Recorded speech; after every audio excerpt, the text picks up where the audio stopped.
सजन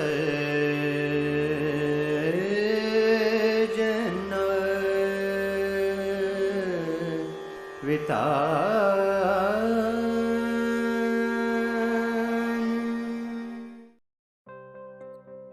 नमस्कार। आप सभी का स्वागत है। आज मैं आप सबके समक्ष कवि श्री श्याम किशोर जी की कुछ कविताओं का पाठ करूंगा।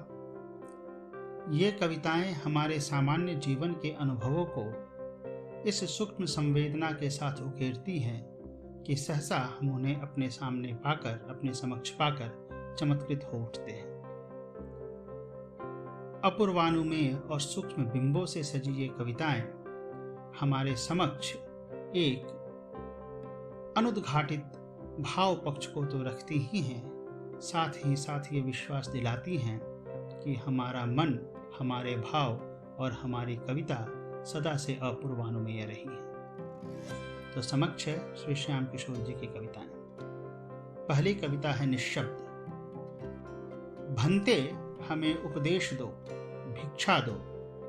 उदार होकर फिर बुद्ध ने कुछ शब्द दे दिए। उन शब्दों के साथ भिक्षु निकल पड़े। शब्दों से भाषाएं बनाई, भाषाओं से पोथियां बनाई। बुद्ध के छोटे शब्द भाषाओं में बह गए। उलझी हुई भाषा के साथ पहुंचा एक भिक्षु बुद्ध के पास। पूछा, बुद्ध की भाषा क्या है? बुद्ध मुस्काए, कहा, निःशब्द है मेरी भाषा, मौन मेरा स्वर है। प्रश्न था, बुद्ध ने शब्द क्यों दिए थे? उत्तर था, शब्द से निःशब्द बनने को। शब्दों से भाषाएं बनती रही। बुद्ध आज भी निःशब्द है, हम आज भी मुखर हैं। अगली कविता है संवार। मेरी खिड़की की सलाखों पर चांद रुका रहा रात भर। मेरी खिड़की की सलाखों पर चांद रुका रहा रात भर। सुबह जब आंख खुली तो चांद कहीं नहीं था और तारे गिरे पड़े थे जमीन पर ओस बनकर। जो उठाई ओस की बूंद उंगली पर, कहीं से पुरवाई आई, ओस को उड़ा ले गई। एक तितली हथेली को रंग देकर कहीं गुम हो गई। एक सफेद पंखों वाला कबूतर मेरी थाली से कुछ दाने ले गया। एक गौरैया बड़े जतन से घोंसले में एक तिनका खोस गई और सूरज मेज पर धूप की एक चिट्ठी रख गया। फिर हर रोज चांद खिड़की पर आता रहा नई कहानियों के साथ। तितली रंग लुटाती रही हर बार नए रंगों के साथ। कबूतर पांखें फैलाता रहा नए हौसले और नई उड़ानों के साथ। गौरैया घोंसला संवारती रही कुछ नन्हे सपने और छोटी आशाओं के साथ। और सूरज धूप भरी चिट्ठी लाता रहा रिश्तों के नए उजाले के साथ। और फिर हम भी वही नहीं रहे, बदलते रहे देह पुरानी अपनी। वही रही रूह रोज संवरती रही और जिंदगी रुकती ठहरती चलती रही। अगली कविता है सौंदर्य। रानी मछली से पूछा छोटी मछली ने, माँ, पानी के पार कौन सा संसार है? किसका घर है वहां? रोशनी ओढ़े कौन रहता है? जो सुबह आता है सांझ चला जाता है। रानी मछली बोली, उसे सूरज कहते हैं। रोशनी उसका लिबास, हवा उसका घर है, धरती उसकी दुनिया और पार पानी के उसका शहर है। माँ, पानी के पार कितनी सुंदर दुनिया है। रोशनी में नहाती रंगीन परों वाली तितलियां हैं। बादलों पहाड़ों के उस तरफ घर है। चलो माँ, हम भी चलते उसी शहर है। झांक आई छोटी मछली पानी के उस पार। अलग दिखा उसको वह संसार, हाँफ गई हृदय धड़क गया, हवा वाली दुनिया में सांस अकड़ गई। सच मां उस पार सांस मेरी कोई पकड़ता है, दुनिया वह जाने कैसी जहां जीवन सिकुड़ता है। छाती धक धक धड़कती है, आंखों में अंधेरा छाता है। बोली रानी मछली, सौंदर्य का मोल तभी तक जब तक जीवन है, दर्शन है दृश्य भारी जब तक अपना तन और मन है। छलना है जो दुनिया, अनदेखा है जो संसार, फिक्र उसकी छोड़ उल्लास मनाओ, अपनी दुनिया में अपने जीवन का त्योहार मनाओ। अगली कविता है कथामुख। कथाओं से निकला एक जीता जागता चरित्र, आस्था से वह जीवन पाता था, लोक गीतों से सांस लेता था।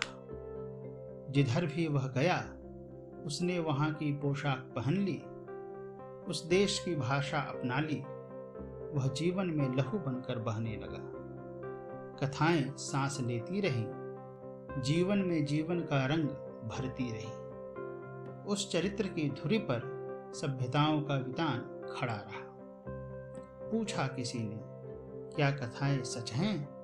क्या वे चरित्र सच हैं?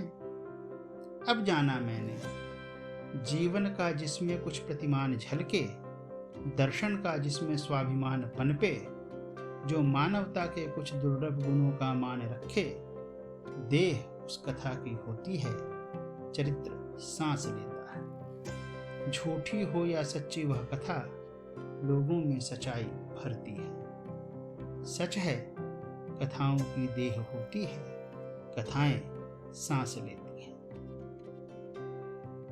अगली कविता है यात्रा। अधूरी चिट्ठी और अधूरा एक पता लेकर, अधूरी चिट्ठी और अधूरा एक पता लेकर, निकला जो वह अपनी यात्रा पर अनुमान था। पुरानी सभ्यताओं से निकल कर मनीषाएं अपनी उलझनों से टकराई होंगी, अनदेखा कोई सच ढूंढ लाई होंगी। अधूरे उस पते के साथ अस्तित्व की एक सीमा रेखा पर जो उसने संशय भरी निगाह फिराई, आभासी एक स्वर फूटा, आवाज आई, मांगो मिलेगा, पुकारो हर आवाज सुनी जाएगी, खटखटाओ दरवाजे खोले जाएंगे। आश्वासन के उस स्वर के साथ शर्त थी, देह उतारनी होगी, आगे अकेले चलना होगा, नई पहचानें भुलानी होंगी, प्राचीन पहचान दोहरानी होगी। आश्वासन के उस स्वर के बाद भी देखा उसने, साथ उसके कई कदम लौट आए थे, कुछ एक दूर जाकर ओझल हो गए थे। यात्रा के उस मील पर एक पैर फिर से उठाए, वह अपनी यात्रा के प्रारंभ में था। अंतिम कविता है अभ्यागत। अतिथि बनकर आ जाओगे तुम जाने किस पहर, सोच कर बैठा था अपनी चौखट पर, अब आए भी तुम तो अपरिचित बनकर। दरवेशों के भेष में आए, पिछले दरवाजे से चले आए, सारी सांकलें खोल डाली, पूजा घर की सारी मूर्तियां तोड़ डाली। देव यह कैसा असर है जो तुम पर इस पहर है, विस्मित सोचता ही था, थाली पूजा की तुमने उठाई और मेरी आरती करने लगी। आंतर एक आवाज गूंजी, आप कौन हैं, फिर मैं कौन हूं। प्रश्न के आनंद में झूमते हुए उस दरवेश ने कहा, अपनी अपनी पहचान भूले हुए देवता। एक और दृष्टि परिवर्तन हुआ, अब हर एक जीव अपनी अपनी पहचान भूला, एक देवता हुआ। धन्यवाद। सजना विता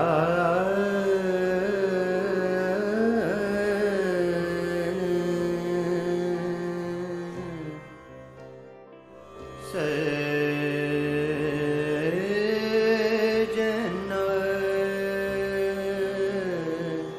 वितान